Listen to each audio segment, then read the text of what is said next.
Assalamualaikum warahmatullahi wabarakatuh. Perkenalkan, nama saya Yuli Amanda. Saya dari kelas 11 MIPA 5. Di sini saya akan menjelaskan yang pertama ada pengertian sepak bola. Apa sih pengertian sepak bola? Sepak bola adalah permainan yang dilakukan oleh dua tim berbeda dengan komposisi pemain yang berada di lapangan sebanyak 11 orang, di mana masing-masing tim berupaya untuk memenang dan mencetak gol ke gang lawan. Permainan sepak bola melibatkan pergerakan unsur fisik, mental, motorik kasar, dan motorik halus, serta dibangun dengan kekuatan tim yang solid. Pergerakan semua unsur tersebut dilakukan untuk menjaga pergerakan bola tetap dinamis dan melewati garis gawang. Adapun bola yang digunakan dalam permainan berbentuk oval, di mana setiap pergerakannya dilakukan setiap pemain menggunakan kaki dan hanya menjaga gawang atau kiper yang bisa menyentuh bola menggunakan tangan. Yang kedua ada sejarah permainan sepak bola. Kehadiran permainan sepak bola terjadi di Cina sekitar abad ketiga dan 2 sebelum Masehi dengan nama permainan cuju, di mana cuju dimainkan dengan bentuk bola bundar di atas bidang tanah persegi. Banyak negara-negara yang mengklaim bahwa kehadiran sepak bola diawali dari mereka sendiri, seperti Yunani kuno dan Roma. Namun cerita yang banyak diakui, permainan sepak bola populer pada abad ke-12, di mana pada abad ini sepak bola dimainkan di padang rumput dan jalanan Inggris. Seiring berjalannya waktu, kemudian bermunculan klub sepak bola. Akan tetapi kehadiran klub sepak bola yang diyakini ada sejak abad ke-15 tersebut terorganisir dengan baik dan tanpa status resmi. Oleh karena itu cukup sulit untuk menentukan klub sepak bola yang pertama hadir di muka bumi ini. Beberapa sejarawan Inggris mempercayai bahwa terdapat klub profesional yang dibentuk di Inggris pada tahun 1862 dengan nama Klub Inggris Notts County. Setahun kemudian, sepak bola modern lahir pada tahun 1863 ketika Asosiasi Sepak Bola Inggris didirikan. Sejak setelah itu, pada tahun 1883 dilangsungkan turnamen internasional pertama yang melibatkan 4 negara, yaitu Inggris, Irlandia, Skotlandia, dan Wales. Pada 21 Mei 1904, Federation International Football Association atau yang disingkat FIFA didirikan, yang ditandatangani oleh 7 negara, yaitu Prancis, Belgia, Denmark, Belanda, Spanyol, Swedia, dan Swiss. Semakin digandrunginya, olahraga sepak bola diperkuat dengan dimasukkannya sebagai olahraga resmi dalam Olimpiade pada tahun 1908 serta Piala Dunia yang dilaksanakan pertama pada tahun 1930. Semakin memperkuat olahraga yang sangat populer di kancah internasional, hingga kemudian pada tahun 1996 sepak bola wanita ditambahkan untuk pertama kalinya. Yang ketiga, peraturan yang ada pada permainan sepak bola. Aturan ini disebut sebagai law of the game yang menurut mereka berlaku untuk semua pertandingan baik tingkat internasional maupun pertandingan antara anak-anak kecil di desa terpencil. Berikut adalah beberapa aturannya. Yang A, peraturan tentang gol yang sah, di mana aturan pertama yang perlu diperhatikan adalah untuk memenangkan pertandingan bola harus masuk ke gang lawan. Setiap tendangan yang mengarah ke gang lawan harus diakhiri dengan melewati garis agar bisa menjadi gol yang sah. Gol dapat dicetak dengan bagian tubuh maupun selain dari tangan atau lengan hingga ke bahu. B. Peraturan tentang waktu permainan. Aturan umum yang perlu diperhatikan adalah waktu yang berlaku selama pertandingan adalah selama 90 menit. Selama pertandingan akan dibagi menjadi 2 bagian, 45 menit pertama kemudian akan mengambil waktu selama 15 menit untuk melanjutkan permainan kedua selama 45 menit. Ketika permainan berakhir imbang selama 90 menit berikut, dengan tambahannya makan, akan dilanjutkan adu penalti untuk menentukan pemenang, di mana penalti ini dilakukan dalam kotak penalti dengan menendang bola ke arah gang lawan.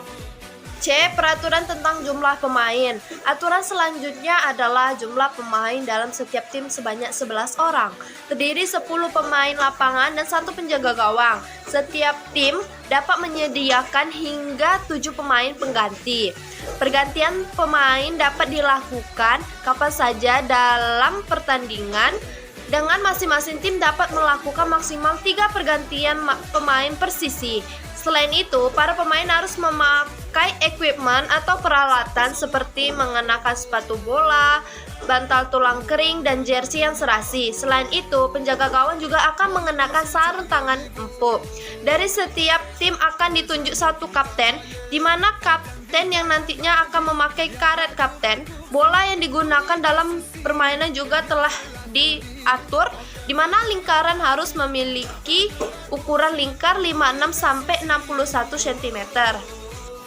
D. Peraturan wasit dan pemberian kartu. Setiap pertandingan harus menyertakan 1 wasit dan 2 asisten wasit atau hakim garis. Tugas wasit adalah bertindak sebagai penjaga untuk membuat keputusan apapun yang perlu dibuat, seperti pelanggaran, tendangan bebas, lemparan ke dalam, penalti, dan ditambahkan tepat waktu di akhir setiap babak. Wasit dapat berkonsultasi dengan asisten wasit kapan saja dalam pertandingan mengenai keputusan. Merupakan tugas asisten wasit untuk menentukan offside dalam pertandingan atau lihat di bawah, melempar ke dalam untuk salah satu tim, dan juga membantu wasit dalam semua proses pengambilan keputusan jika sesuai. Untuk pelanggaran yang dilakukan, seorang pemain dapat diganjar dengan kartu kuning atau kartu merah, tergantung tingkat pelanggaran yang dilakukan.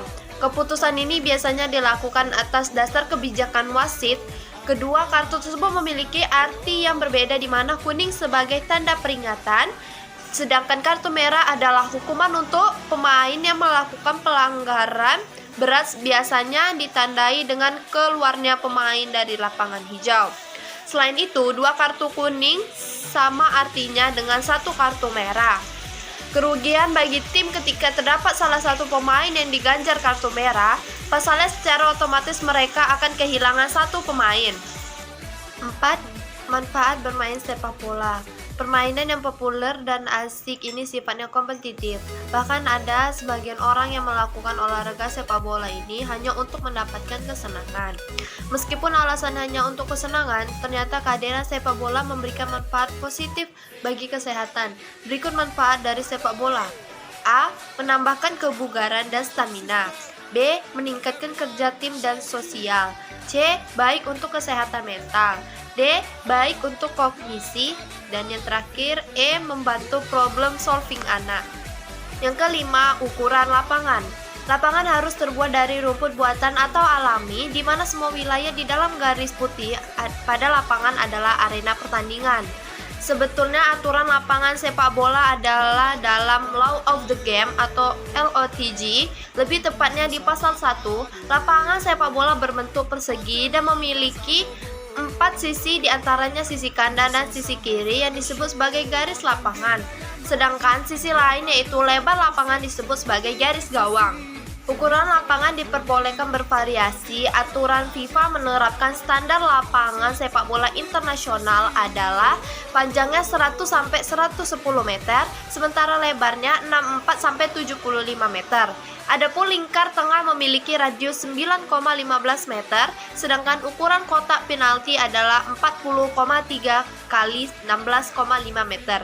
Di dalam lapangan terdapat 2 gawang yang dijaga oleh masing-masing kiper, di mana gawang itu sendiri terdiri dari bingkai berukuran tinggi 8 kaki dan lebar 8 meter. Yang keenam, teknik dasar permainan sepak bola.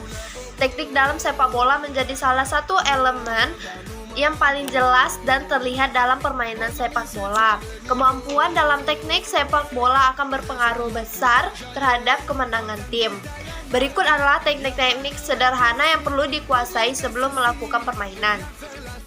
Yang keenam, teknik dasar permainan sepak bola. Teknik dalam sepak bola menjadi salah satu elemen yang paling jelas dan terlihat dalam permainan sepak bola.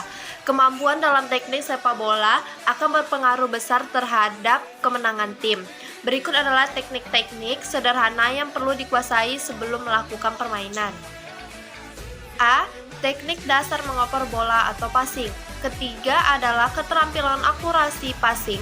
Akurasi operan mengacu pada kemampuan pemain menggunakan kedua kaki untuk mengirim bola ke tujuan yang diinginkan pemain.